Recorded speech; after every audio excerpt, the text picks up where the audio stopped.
In our State House Insiders, Antoine Seawright, our Democratic strategist, and Dave Wilson, our Republican strategist.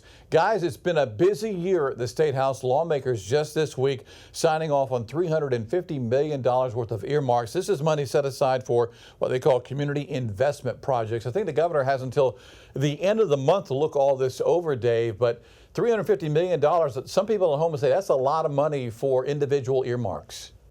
For 46 counties, that's not a whole lot of money especially when you put it up against a budget that's over $15 billion. I mean, this is project money that goes to specific things that are going on in communities. And that is an important part of what state government does. We bring the money in so the money can then be reinvested within the communities across the state. Now, there was a discussion that went on between the budget writers on the House and Senate side and the governor's office to say, here are the ones that we think we're going to be able to pass. It looks like the governor has at least agreed to some of those. It'll be interesting to see what he comes up with, if any vetoes at all on this. You know, these are investments, not an expense. The interesting part will be kind of where these money goes into what projects.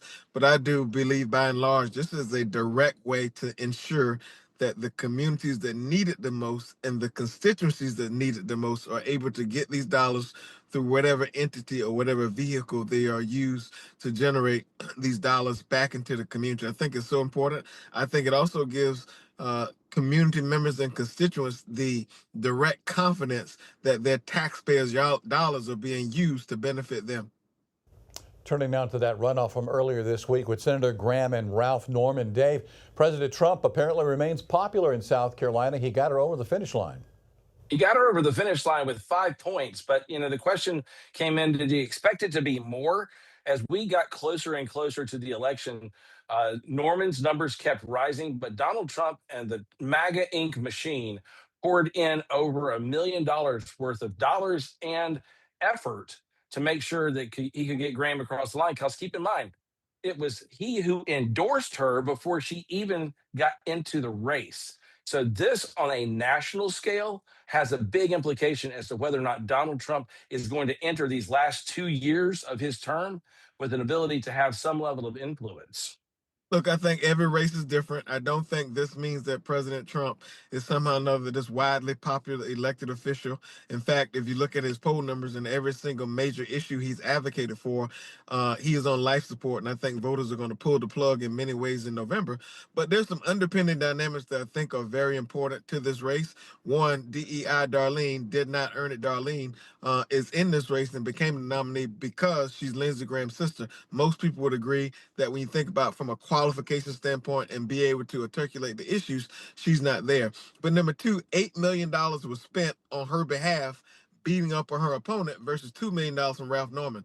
Money makes a difference in this race. And then thirdly, South Carolina is a loyal, South Carolina Republicans tend to be a loyal group of people to their own.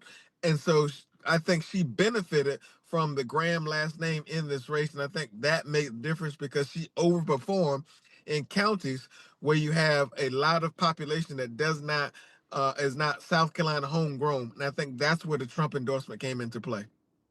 And Antoine, I'm looking at a first poll that came out today. It's a dead heat, 41%, Dr. Annie Andrews and Darline Graham. Is this seat up for grabs realistically? I do think it's going to end up being a 50-50 jump ball. I'm not saying it's going to be easy, but I do think there are a lot of independent thinkers who've entered into the electorate because of Donald Trump and because how he's abused the system.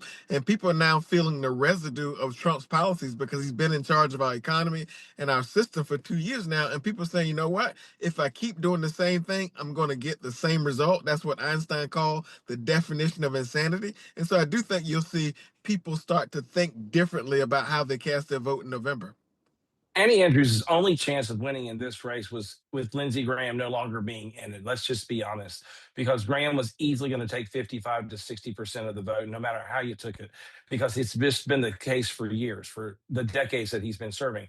But to Antoine's point, this is the jump ball right now. It could go either way. And to Antoine's other point, you got 2 people now running in the U.S. Senate race who do not have the political experience as we are moving forward. But this is the first time South Carolina will elect a female senator to the U.S. Senate.